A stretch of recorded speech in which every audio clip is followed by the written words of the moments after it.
ప్రభునందు ప్రియమైన దేవుని బిడ్డారా, ప్రభువైన యేసు నామమున మీకు శుభములు. జీవముగల దేవుని కృపావర్షం మీపై సమృద్ధిగా కురియునుగాక. ఈ దినం అనగా జూన్ నెల 12వ తారీఖు 2026 శుక్రవారం హోలీ ట్రింటీ చర్చ్ మినిస్ట్రీస్ వారు అందించు అనుదినమన్న ఈ దిన మన ధ్యానాంశం ఆపదలో విడిపించే దేవుడు. ఆపదలో విడిపించే దేవుడు. దేవుని వాక్యం చదువుకుందామండి. కీర్తన గ్రంథం 50వ కీర్తన 15 వచనం. ఆపత్కాలమున నీవు నన్ను గురించి మొరపెట్టుము, నేను నిన్ను విడిపించేదను, నీవు నన్ను మహింపరచెదవు. దేవుడు తన పరిశుద్ధ వాక్యం దీవించునుగాక. దేని బిడ్డారా, మీరు అంతా ఎలా ఉన్నారండి? మీ ఆరోగ్యాలు ఎలా ఉన్నాయి? మీ కుటుంబంలో అందరూ బాగున్నారా? మీకోసం మేము అనుదినం కూడా ప్రార్థన చేస్తున్నాం. అనేక మంది తమ ప్రార్థన మనవులు తెలియజేస్తున్నారు. మీకోసం భారంతో ప్రార్థన చేస్తున్నాం. ఇంకా మీకు ఏదైనా ప్రార్థన అవసరం అవుతున్నట్లయితే మాకు తెలియజేయండి. దేని బిడ్డారు, ప్రతిదినం దేవుని వాక్యం చదువుకొని ప్రార్థన చేసుకుంటున్నారా? ఉదయం సాయంకాలం మీ కుటుంబంలో కుటుంబ ప్రార్థన ఉంటున్నాయండి. ప్రార్థించే కుటుంబమే కలిసి ఉండే కుటుంబం. ఈ సమయంలో మనం చదివినటువంటి వాగ్దానం ఇది నిజంగా ఎంతో అద్భుతమైనటువంటి వాగ్దానం. అయితే ఇక్కడ ఒక అత్యవసరమైన పరిస్థితి ఉంది. అది ఆపత్కాలం. ఆపత్కాలమున నీవు నన్ను గౌరవించి మొరపెట్టుము, నేను నిన్ను విడిపించేదను, నేను మహింపరచదు అంటాడు.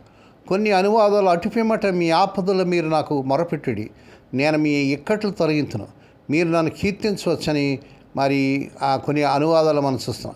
అంటే ఈ వచనం దేవుడు తన ప్రజలతో చేసుకున్న సూటి అయినటువంటి వాగ్దానం. దేని మీద ఏదైనా ఆపదలో ఉన్నావా, కష్టంలో ఉన్నావా, సమస్యలో ఉన్నావా, అయితే ఈ వాగ్దానం పట్టుకొని మోకరించి ప్రార్థన చేయండి. అది ఆపత్కాలం. అలాంటి దినం ఎలా ఉంటుందంటే మిట్ట మధ్యాహ్నం అంధకారం అయిపోతుంది. గంటలు గడిచే కొరిది మరింత అంధకారం ఆవరిస్తుంటుంది. సరిగ్గా ఇలాంటి సమయంలోనే ప్రియప్రభు ఈ వాగ్దానం నెరవేరుస్తాడు. కారు మబ్బులు కమ్ముకున్న రోజు నిమిత్తమే ఈ వాగ్దానం అనుగ్రహించబడింది. నాకు మొర్రపెట్టుము అని ఆయనే ముందుకు వచ్చి సలహిస్తున్నాడు. ఈ మాట తేట తెలంగా ఉంది. దానికి పెద్దగా వివరణ ఇవ్వాల్సిన అవసరం లేదనుకుంటున్నారు. ఆపత్కాలమని నీవు నన్ను గురించి మొరపెట్టుము. దేవుడు కష్టాల్లో మౌనంగా ఉండమని చెప్పడం లేదు. కేక వేయమంటున్నాడు. ఆయనకు మనం బాధ చెప్పడానికి అనుమతి ఇచ్చాడు. ప్రార్థన అంటే ఫార్మాలిటీ కాదండి. అవసరంలో తండ్రిని పిలవడం. రెండోదిగా నేను నిన్ను విడిపించేస్తాను అంటాడు. ఇది దేవుని వాగ్దానం. ఆయన ప్రయత్నిస్తాను అనడంలే, అంటున్నాడు. చేస్తాను తప్పకుండా. విడుదల ఆయన పని, మన పని మొరపెట్టడం, సమయం విధానం ఆయనకు వదిలేయాలి. మూడవదిగా అక్కడ నీవు నన్ను మహింపరచదు అంటాడు. విడుదల పొందిన తర్వాత మన స్పందన ఇదండి. కష్టం నుండి బయటపడ్డాక మనం పొగడకోవడం కాదు, దేవుని గొప్పతనం చెప్పడం. ఇది నిజమైనటువంటి కృతజ్ఞత. కనుక దేవుని బిడ్డ ఈ యొక్క మరి భాగంలో మనం ఈ 14వ వచనం చెప్తాడు, దేవునికి స్తుతియాగం చేయము, మహోన్నతి నీకు మొక్కుబడి చెల్లించము. అంటే ఆయనకు బలులు కాదు, నిజమైన హృదయం కావాలి.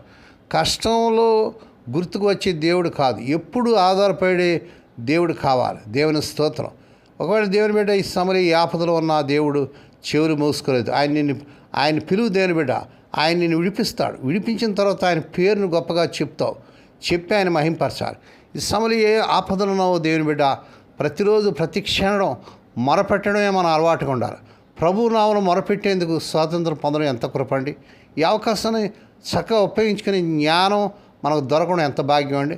ఆపత్కాలంలో మనుషుల చుట్టూ సహాయం కోసం తిరగడం ఎంత బుద్ధిహీనత అండి. మన సమస్యను మన ముందు ఉంచమని ప్రభు మనల్ని ఆహ్వానిస్తున్నాడు. కాబట్టి మనం ఆ పని చేయడానికి వెనుకాడకూడదు. నేను నిన్ను విడిపిస్తాను అంటాడు. ఎంత గొప్ప దేవుడు అండి. ఒకటి దేవుని బిడ్డ, నువ్వు ఏ సమస్యలు ఉన్నావో, కోర్టు సమస్యలు ఉన్నామో, అప్పుల సమస్యలు ఉన్నామో, అనారోగ్యంలో ఉన్నామో, తీరని వ్యాధులు సమస్యలు, మరి బిడ్డల వివాహాలు కాక చదువుల విషయం, ఏ విషయంలో అయినా దేవుని బిడ్డ ఆయన నేను విడిపిస్తానని గొప్ప వాగ్దానం ఇస్తున్నాడు. ఆయన మనం ప్రోత్సహిస్తున్న వాగ్దానాన్ని నిశ్చయం చేస్తున్నాడు.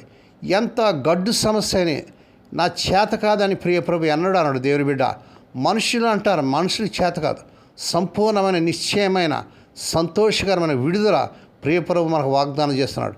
దేని బిడ్డ, ఎందుకు నీవు మోకరించి ప్రార్థన చేయకూడదు? ఈ వాగ్దానం ఎత్తి ప్రార్థన చేయి, మొరపెట్టు. ఆయన తన స్వహస్తాలతోనే మనకు విడుదల కలుగజేస్తాడు. మన విషయాన్ని నమ్మితే దేవుడు మన విశ్వాసాన్ని కనపరుస్తాడు. నమ్ముటి నీ వల్ల అయితే నమ్మువానికి సమస్తం సాధ్యమైన ప్రభువారు చెప్పాడు. నీవు నన్ను మహింపరచదు అంటాడు. చివరికి కలిగిన ప్రతిఫలం ఇది. అవును, ఈ పనిని మనం సమృద్ధిగా చేయాలి. మనల్ని ఆయన విడిపించినప్పుడు మనం నోరు తెరిచి గట్టిగా ఆయన స్తుతించాలి. ఆయన ఖచ్చితంగా మనం విడిపిస్తాడు. కాబట్టి ఇప్పుడే ఆయన స్తుతించడం మొదలు పెడదాం. దేవుని స్తోత్రం కలుగునుగాక. దేవుడి మాటలు దీవించుగా ప్రార్థన చేసుకుందామండి. పరిశుద్ధులు ఎంతండి ఈ వర్తమానం ఉంటున్న మా ప్రియులు స్వదేశ విదేశాలు ఏ ఆపదలు, ఏ కష్టంలో, సమస్యలు, అనారోగ్యాలు, కోర్టు సమస్యలు, అప్పుల సమస్యలు, ఏ బాధలు ఉన్నారో నాయన ఇవి విడిపించండి నాయన. ఇదిగో ఈ వాగ్దానం ఎత్తుకొని ఎంతమంది అయితే నాతో ఏకీపించి ప్రార్థన చేస్తున్నారు వారందరి పట్ల ఈ కార్యం జరిగించండి. దేవా విడుదల ఇవ్వండి ప్రభా. సమస్యల నుంచి, కష్టాల నుంచి, అప్పుల నుంచి, కోర్టు సమస్యల నుంచి, వ్యాధుల నుంచి విడుదల చేసి నాయన గొప్ప విడుదల దయచేసి నాయన శాంతి, సమాధానం, నెమ్మది దయచేయండి నాయన. నీకు వందనాలు. ఈ దినం పుట్టినదినాలు, వివాహ దినాలు, ఆ శుభదినాలు జరుపుకున్న బిడ్డలు కూడా బహుగా దీవించి మరొక సంవత్సరమైన దాయకెట్టిన బిడ్డలు ధరింపజేసి వారి పట్ల నూతన కార్యం జరిగించుకోండి. రోగులైన బిడ్డ పని ప్రత్యేకత చూపించినారు. ఎవరైతే జ్వరాలతో, క్యాన్సర్స్తో, ఫిట్స్తో, డెంగ్యూ ఫీవర్స్తో, టైఫాయిడ్స్తో, ఆయా హెడ్ఏక్స్తో, హార్ట్ సమస్యలతో నాయన హాస్పిటల్, ఐసీయూలు, సీరియస్ కండిషన్ ఉన్నారు. ఇప్పుడే కలవరి శిలువ రక్త ప్రభావాన్ని శిరస్సు మీద పాదంలో ప్రవాహం చేస్తున్నాం నాయన.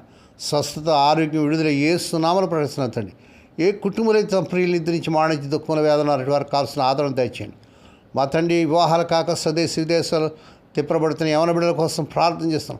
ఈ నెలలో అద్భుతం జరిగించుకొని వారు కోరుకునే చక్కని సంబంధాలు కుదిరి వారి వారు ఘనంగా జరుగును కాక. స్వదేశ విదేశాల్లో ఉద్యోగాలకు తిప్పబడుతున్న యవన బిడ్డల కోసం ప్రత్యేకంగా పాదపద్మం దగ్గరికి వస్తున్నాను ఆయన.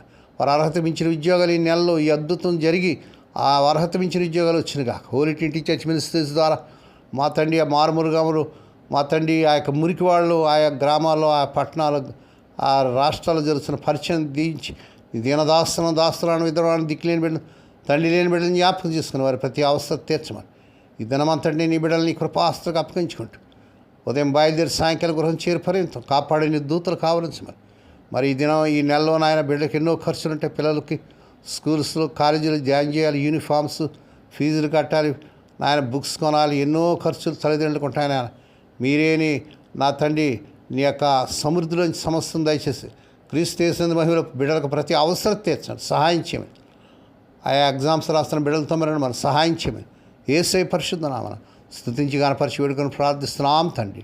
ఆమేన్. మన ప్రభువైన యేసు క్రీస్తు వారి కృప, తండ్రి అయిన దేవుని ప్రేమ, పరిశుద్ధాత్మ దేవుని కన్నుల సహవాసం సదాకాలం తోడండి నడిపించి బలపరచును గాక.